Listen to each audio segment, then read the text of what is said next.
Joker premiered on October 4th, 2019.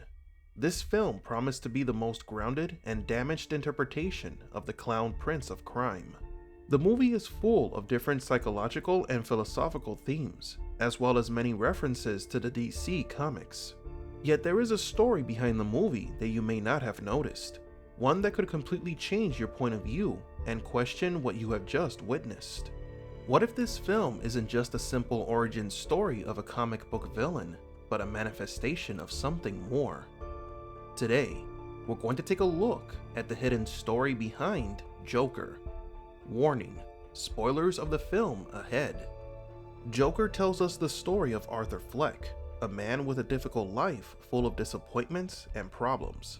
It begins by showing us the day-to-day life of Arthur, based in Gotham City, a city that rejects him to the point of continuous assault and abuse, driving him into madness, and finally rebelling against society and those who did him wrong. Though society influenced Arthur's actions, there are two more important factors that explain the delirious behavior of the Joker, and delusional is the correct word that describes the story of this character. The film shows us how society can turn a decent person into a monster. The philosopher Jean Rousseau believed that by nature, humans are born empathetic and good, and society is what corrupts us. We are born with the desire to help and protect others, but then we run into the selfishness and evil of the rest of the world. Little by little, society begins to change us, turning our goodness into something else. Or at least, that's what Rousseau believed in. Other philosophers point to the other direction. They say that humans are by nature malicious and that it is society that controls us. They set the moral standard and makes us good people. But the film follows more in line with Rousseau's position. A relatively good person that was continuously suffering at the hands of the evil people of the city. A person who was pushed to the edge just for trying to take care of himself and his mother. And yet, this is not what this hidden story is about. Perhaps we can simplify the film this way. Arthur Fleck is a man who suffered from mental problems and was driven into madness by society. But maybe there is something else. Maybe the evil deeds that Arthur committed never happened. What if I told you that the later half of the movie happened during a mental crisis of the protagonist? That everything was just his imagination? What really hides behind the Joker's story is a man going crazy. But not the kind of crazy we've seen before, but psychosis. Psychosis is a disorder of the perception of reality, leading the sufferer to believe things that are not real or even hallucinate. Hallucinations that are very real for the patient. There are many moments throughout the film that points to the fact that not everything we see is real. They are figments of Arthur's imagination. The first time we see this is at the beginning of the film when Arthur arrives home and sits next to his mother to watch his favorite show, Live with Murray Franklin. Apparently, whenever Arthur is having a bad day, he begins to daydream or hallucinate. Arthur imagines himself being interviewed and applauded at the show, something that didn't really happen. The same goes for the relationship he has with Sophie, a lady that lives next door to him, a relationship that never happened. After Arthur kills 3 businessmen on a train, he starts to dance and rushes over to Sophie's apartment and kisses her. So if Arthur imagined the kiss, he could have also imagined everything that happened on the train. This seems to get worse after his psychiatrist informs him that she can no longer see him. Arthur questions about his pills.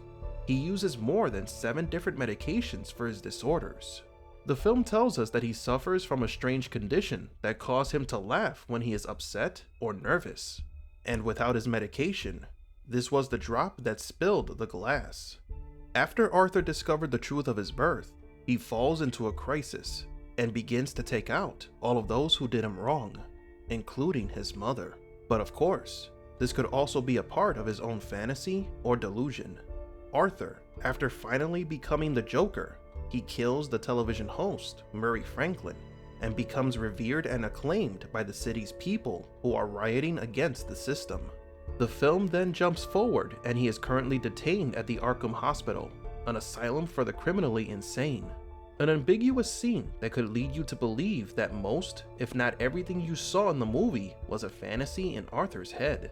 Or maybe it all did happen and he was just arrested after rioting with the citizens. Another possible clue of his delusion is when he was applauded during his stand-up comedy routine, yet we never see the audience applauding. We only see Arthur's imaginary girlfriend in the audience smiling. In the end, none of this matters, because the psychological issues that Arthur suffers are real and clear. He stopped taking his medications and could no longer see a psychiatrist.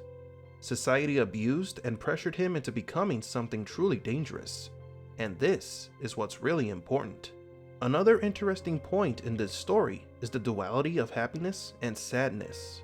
Arthur says that he has not felt a single moment of happiness in his life, yet society tells him that he should smile all the time.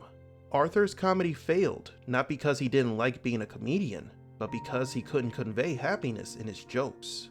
He used jokes that were in poor taste because it's what he lived. He could not differentiate the bad from the comedy, so he merged them together, and thus we hear his famous quote from the trailer, "My life is a comedy." This duality is what many people live today.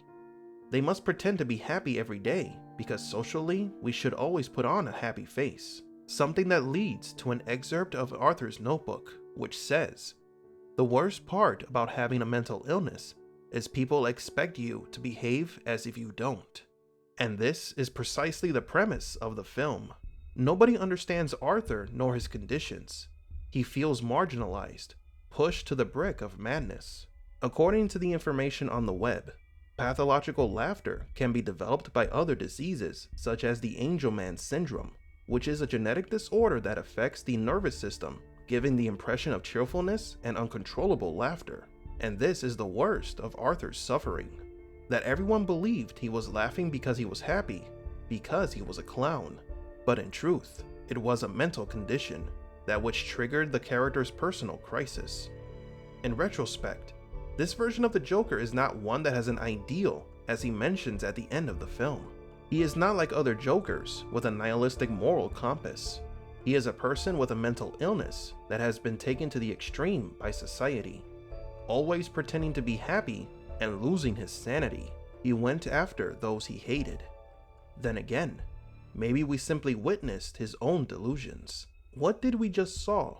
Was it real or just a hallucination? Joaquin Phoenix's interpretation of the Joker was incredible. It was impressive, his acting on how he could laugh and cry simultaneously. This was one of the most important elements of the film, the actor's projection of emotional duality that was required for the role, putting on a smile for society while hiding the sadness. Tell me what you think about Joker. Was the Joker just a part of Arthur's imagination, or did it all happen? If true, was his madness caused by society or his mental conditions? Thank you all for watching, and don't forget to like and subscribe. And remember, assume nothing and question everything.